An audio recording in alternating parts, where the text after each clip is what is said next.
because this is their way of debunking conspiracy theorists, but I have a way of debunking their debunking. So this is how it goes. They say, "Oh, there was hundreds of thousands of people involved in the Apollo missions. There was hundreds of people at the space station.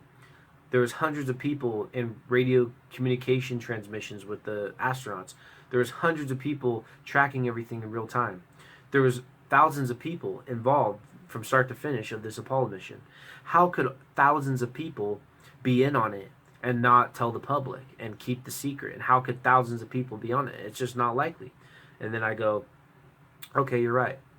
That's not likely.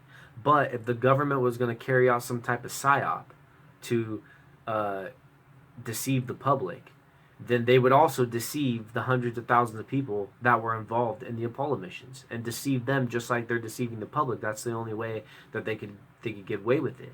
There would only be, top ranking NASA, you know, the top ranking people, the top ranking officials in NASA and in the government and in the CIA and whoever, whatever agencies or, part of the government that was involved, there would only be 10 or 20 or 30 people that knew about it. And it would all be classified. And everybody else that was involved in the Apollo mission, they would lie to them just like they're lying to the public.